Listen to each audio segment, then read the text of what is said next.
Hello friends, मैं हूं रविचंद्रा और आज हम बात करने वाले हैं कुछ महत्वपूर्ण प्रश्नों के बारे में। जैसा सब आप सभी को पता है कि मैंने नई सीरीज़ ये चलाई है। मैं डेली एक वीडियो ऐसी डालने की कोशिश करता हूं और डाल भी रहा हूं।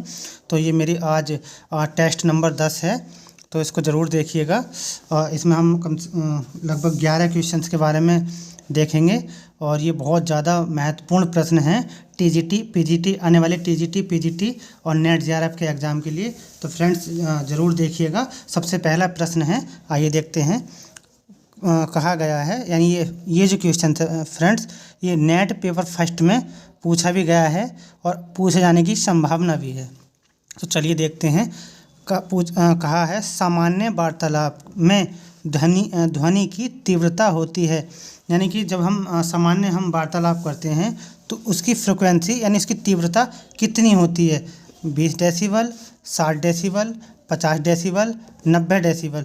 तो फ्रेंड्स जब हम सामान्य वार्तालाप करते हैं तो उसकी जो तीव्रता होती है 60 डेसिबल और 50 डेसिबल, ये दोनों होती हैं। इसलिए इसका आंसर हो जाएगा बी और सी, यानी बी और सी। तो इसका आंसर हो जाएगा वी। और अगर हम बात करें फुसफुसाने की, तो फुसफुसाने के लिए 30 डेसिबल होता है। यानी पूछा जाए फुसफुसाने के लिए, जब हम फुसफुसाते हैं किसी को जगाते हैं तो फुसफुसाने के लिए लगभग 30 डेसिबल होती है। ये क्वेश्चन पूछा भी गया है और आगे पूछने जाने की संभावना भी है। आइए देखते हैं फ्रेंड्स, दूसरा नंबर क्वेश्चन है।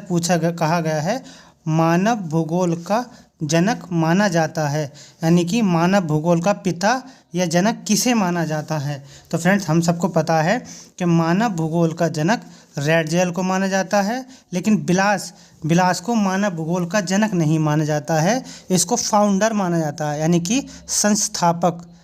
एक पिता होते हैं, एक संस्थापक होते हैं। तो फ्रेंड्स बिलास जो हैं इसके संस्थापक हैं। लेकिन अगर मानव भूगोल का जनक पूछा जाए, बिलास ऑप्शन में आ जाए और रैटजेल अगर नहीं आए, तो हम बिलास को भी मानव भूगोल का जनक मान सकते हैं। लेकिन वास्तव में मानव भूगोल का जनक रैटजेल है। वहीं अगर संस्थापक पूछा जाता तब बिलास होता। तो इसका आंसर होगा मानव भूगोल का जनक, यानी कि रैटजेल। आगे देखते हैं फ्रेंड्स, क्वेश्चन नंबर 3 कहा है ह्यूमन ज्योग्राफी जो 1910 में प्रकाशित हुई थी वह किसने लिखी थी। ह्यूमन ज्योग्राफी, अगर ह्यूमन ज्योग्राफी की बात करें फ्रेंड्स, तो ये बुक थी 1910 में ब्रून्स के द्वारा। और अगर ज्योग्राफी ह्यूमन पूछता, अगर ये ज्योग्राफी को पहले लिखते और ह्यूमन बाद में लिखते, तब इसका आंसर हो जाता बिलास। ह्यूमन ज्योग्राफी पूछा जाए तब ब्रून्स होगा, और ज्योग्राफी ह्यूमन पूछा जाए तो बिलास होगा। वहीं रैटजेल की बात करें तो इन्होंने एंथ्रोपोज्योग्राफी पुस्तक लिखी। इनको फादर ऑफ पॉलिटिकल ज्योग्राफी भी कहा जाता है। ये पॉलिटिकल ज्योग्राफी भी है और मानव भूगोलवेत्ता भी हैं और मानव भूगोल के पिता भी हैं। वहीं बिलास जैसा कि बताया था कि ये मानव भूगोल के संस्थापक हैं। ब्रून्स ने अंतरक्रिया का सिद्धांत और लुटेरी अर्थव्यवस्था और खनन के बारे में बहुत सारे कार्य किए थे। तो इसका ह्यूमन ज्योग्राफी ब्रून्स और ज्योग्राफी ह्यूमन तब बिलास। आगे देखते हैं फ्रेंड्स, क्वेश्चन नंबर 4 कहा है ऐतिहासिक भूगोल भूतकाल का भूगोल है, यानी जो ऐतिहासिक भूगोल है वह भूतकाल का भूगोल है। यह कथन किसने कहा था। हंटिंगटन, हॉटसन, हेरोडोटस या किसी ने भी नहीं। तो फ्रेंड्स ये जो कथन कहा गया था, ये पीजीटी का बहुत अच्छा क्वेश्चन है पीजीटी में आने के लिए, क्योंकि उसमें वन लाइनर क्वेश्चन पूछे जाते हैं। पूछा जाता है मानव भूगोल का जनक कौन है, ऐतिहासिक भूगोल का जनक कौन है, यह हरित क्रांति शब्द किसने दिया, यह हरित क्रांति के पिता भारत में कौन है, यह हरित क्रांति के पिता वर्ल्ड में कौन है। तो ऐसे क्वेश्चंस बहुत पूछे जाते हैं। जैसा मैंने कल की वीडियो में बताया था कि हरित क्रांति शब्द जो दिया था वो विलियम गॉड ने दिया था। वहीं हरित क्रांति के पिता पूछा जाए तब नॉर्मन बोरलॉग, और वहीं अगर भारत में हरित क्रांति के पिता पूछा जाए तो MS स्वामीनाथन। तो फ्रेंड्स आगे देखते हैं, इसका आंसर होगा हार्टसन, यानी कि क्षेत्रीय विभेदीकरण के बारे में 1939 में बताया था। उसमें यही बात कही गई थी कि ऐतिहासिक भूगोल भूतकाल का भूगोल है, ये हार्टसन ने बताया था। क्वेश्चन नंबर 5 में देख लेते हैं फ्रेंड्स। कहा है कॉस्मोस पुस्तक कितने खंडों में विभाजित है, यानी जो कॉस्मोस पुस्तक है, सबसे पहले तो ये कॉस्मोस बुक जो है हम्बोल्ट की है फ्रेंड्स। आपको पता हम्बोल्ट की है ये पुस्तक, और ये जो है ये कम से कम 5 खंडों में विभाजित है फ्रेंड्स। और जब मैं थॉट की वीडियो अब कुछ दिनों में 2-3 दिन में थॉट की वीडियो स्टार्ट करूँगा तो वहाँ 5 खंड के बारे में बताऊँगा, और वहाँ हर एक भूगोलवेत्ता के बारे में। अगर मुझे रेड जेल बताना होगा तो रेड जेल के जितने भी कार्य हुए हैं वही बताऊंगा, और अगर कॉस्मोस हम्बोल्ट के बारे में बताना है तो एक दिन हम्बोल्ट के बारे में ही बताऊंगा। तो मैं ये सिस्टमेटिक सीरीज़ कुछ ही दिनों में स्टार्ट करने वाला हूं, बस आप बने रहिए। हर एक ज्योग्राफर्स के बारे में मैं सिस्टमेटिक कब आए और कब तक रहे, क्या क्या कार्य किए, उस सब के बताने की कोशिश मैं करूँगा आने वाली वीडियोज़ में। फ्रेंड्स आगे देखते हैं। तो ये जो पुस्तक है 5 खंडों में विभाजित है। इनको मैं जब मैं थॉट में स्टार्टिंग करूँगा शुरुआत से, तब मैं बताऊँगा कौन कौन से खंडों में विभाजित है, क्या क्या नाम उन्होंने दिए हैं। तो अब फ़िलहाल इन क्वेश्चन को देख लेते हैं। क्वेश्चन नंबर 6 देखते हैं। तो इसमें कहा गया है, प्रकृति पर उसके आदेशों का पालन करके ही विजय प्राप्त किया जा सकता है। यानी जो नेचर है उसके आदेशों का पालन करके ही, यानी कि इसमें प्रकृति को सबसे ज़्यादा बढ़ावा दिया गया है। यानी कि डिटर्मिनिज्म है ये, नियतिवाद से रिलेटेड है ये, जिसने भी ये कथन कहा है। तो फ्रेंड्स इसका आंसर होगा वेकन, यानी बेकन महोदय ने ये कहा था कि प्रकृति पर उसके आदेश, यानी जो आदेश हमें प्रकृति देती है उसके अनुसार ही विजय प्राप्त की जाती है। तो ये कथन जो कहा था वो बेकन महोदय ने कहा था। अब और फ्रेंड्स आगे देखते हैं। 7वां नंबर क्वेश्चन है, उलोट्रिकी, सीमोट्रिकी, लियोट्रिची। यानी कि उलोट्रिकी और सीमोट्रिकी, लियोट्रिची ये एक तरह से जो प्रजातियां होती हैं उनके जो लक्षण होते हैं उनके बारे में वर्णन किया गया है। यानी उलोट्रिकी कहाँ की है, सीमोट्रिकी कहाँ की है, लियोट्रिची कहाँ की है। तो ये लियोट्रिकी, सीमोट्रिकी, उलोट्रिकी प्रजाति का वर्णन है। यह किसने किया था? तो फ्रेंड्स ये हैडन ने किया था। और ये जो है हैडन ग्रीक यानी कि यूनानी कह सकते हैं इनको, यूरोपीय भूगोलवेत्ता हैं। तो वहीं अगर लीनियस की बात करें तो लीनियस जो है 18वीं शताब्दी में वैज्ञानिक रूप से इन्होंने प्रजाति का वर्णन किया था। तो पूछा जाए कि सर्वप्रथम प्रजातियों का वैज्ञानिक रूप से वर्णन किसने किया था, तो वो थे लीनियस।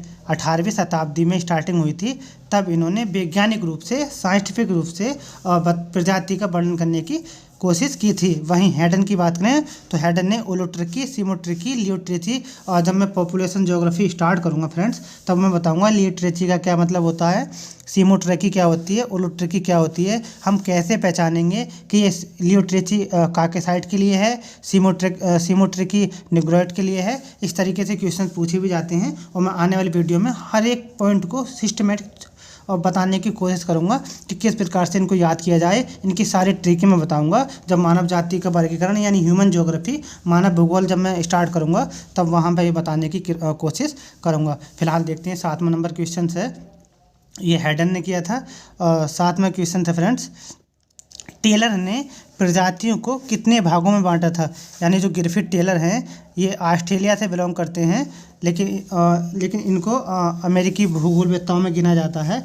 तो पूछा जाता है कि प्रजातियों का कितने भागों में बांटा था, यानी इन्होंने जो रेसेस हैं, प्रजातियां हैं, उनको कितने भागों में बांटा था। तो फ्रेंड्स इन्होंने 7 भागों में बांटा था। और ये पीजीटी 2011 में ये क्वेश्चन पूछा गया था कि टेलर ने प्रजातियों को कितने भागों में बांटा था, और नेट JRF में भी ये क्वेश्चन आ चुका है। तो फ्रेंड्स ये 7 भागों में बांटा था।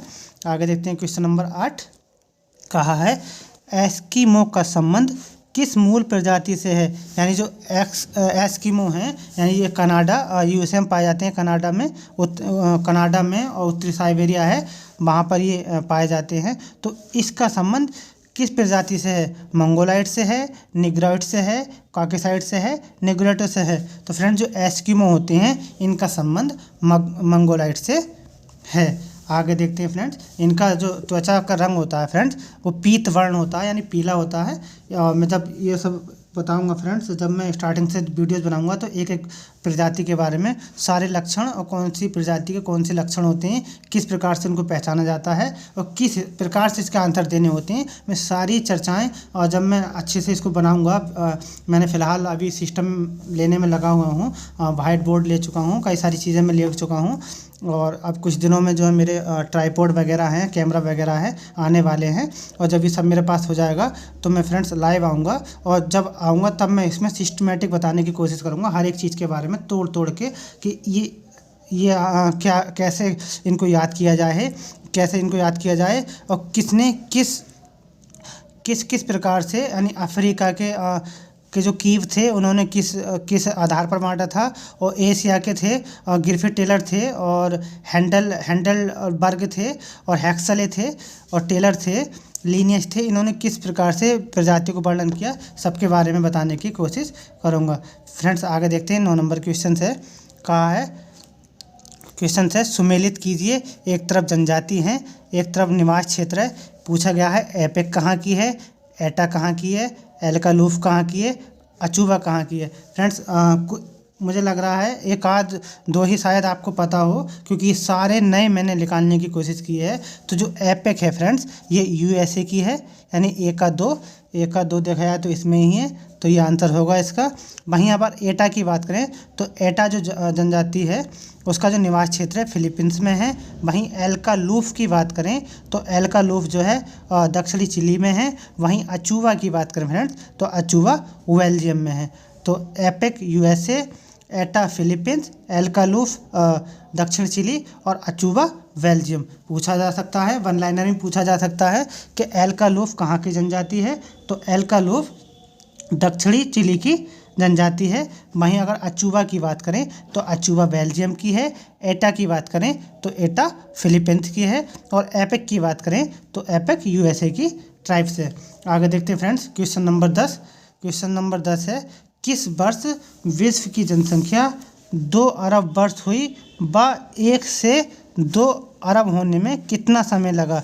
यानी किस वर्ष विश्व की जनसंख्या 2 अरब वर्ष हुई व 1 से 2 अरब होने में कितना समय लगा। यानी पहले 1 अरब थी, 1 अरब होने के बाद में 2 अरब होने में कितना समय लगा। तो फ्रेंड्स 1930 तक ये 2 अरब हो गई, और ये 100 वर्ष के अंतराल में हो गई। यानी 100 वर्ष में, यानी 1930 तक और 100 वर्ष के अंतराल में ये 1 से 2 अरब, यानी 1 अरब थी, 1 से 2 अरब यानी दुगनी हो गई।